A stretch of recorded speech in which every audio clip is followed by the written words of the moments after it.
Eh bien, bonjour à toutes et à tous, j'espère que vous allez bien. Donc là, je suis en vacances, mais on m'a quand même envoyé pas mal de messages et de questions pour le tournoi. Donc je me suis dit, bon, je vais quand même faire la vidéo hebdomadaire habituelle, peut-être en allant un peu plus à l'essentiel, parce que j'ai pas beaucoup de temps. Mais là, on est sur un tournoi raid, attaque de ruée, 3 étoiles, 100 héros bleus. Donc forcément, c'est le rouge qui va être la couleur forte et le vert va être assez faible dans ce tournoi parce qu'il va y avoir beaucoup de rouge présent. Donc là déjà, mon premier conseil, ce serait de ne pas forcément mettre beaucoup de vert dans la défense. Ensuite, le rouge va être très présent en défense. Une astuce en attaque du rouet, c'est que certaines classes sont activées en site-file parce qu'elles ont un bonus de mana de 4%. Donc ça va être les sorciers. On va avoir aussi les druides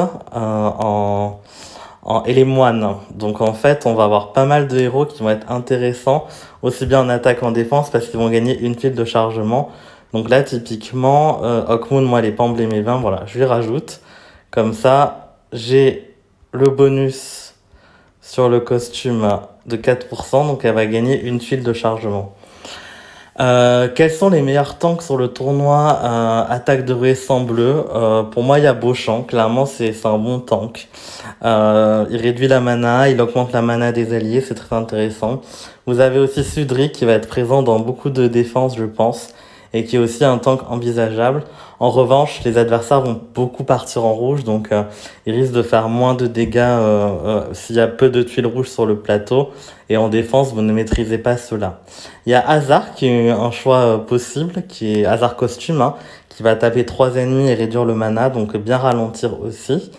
Il y a aussi Eidun, que je trouve intéressante en tank, en attaque de ruée. Tape 3 cibles, assez fort, diminue la génération de mana. Et on a Jahangir aussi, plutôt dans sa version normale, hein, parce que normal, il fait 145% de dégâts, alors que en costume, 115% seulement. Voilà.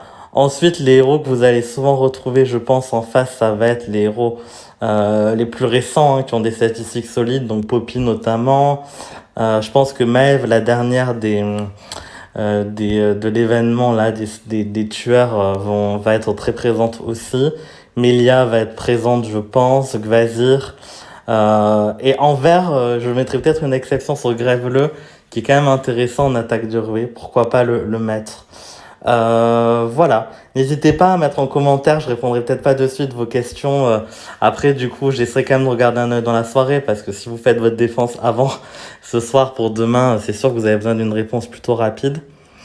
Mais moi, ce tournoi-là, j'encourage à mettre un tank rouge forcément.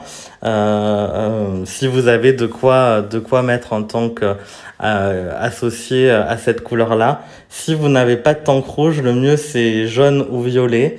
Et là, dans ce cas-là, si je vais sur la toolbox, on va avoir des héros 3 étoiles assez intéressants. Donc en violet et en jaune quand même, hein. Donc ce n'est pas à négliger si vous n'avez pas de héros rouge monté. Donc là, ce qui est possible, ça va être notamment Gvazir, qui est quand même un tank solide, hein. Il va aussi y avoir en 3 étoiles Gilra, qui va diminuer la défense et l'attaque des ennemis. Donc ça, c'est intéressant. Maeve peut être un tank décent si vous lui avez mis des emblèmes. Vous avez aussi Renfeld costume qui peut ralentir les ennemis. Voilà, je suis allé un peu vite, j'ai pas énormément de temps.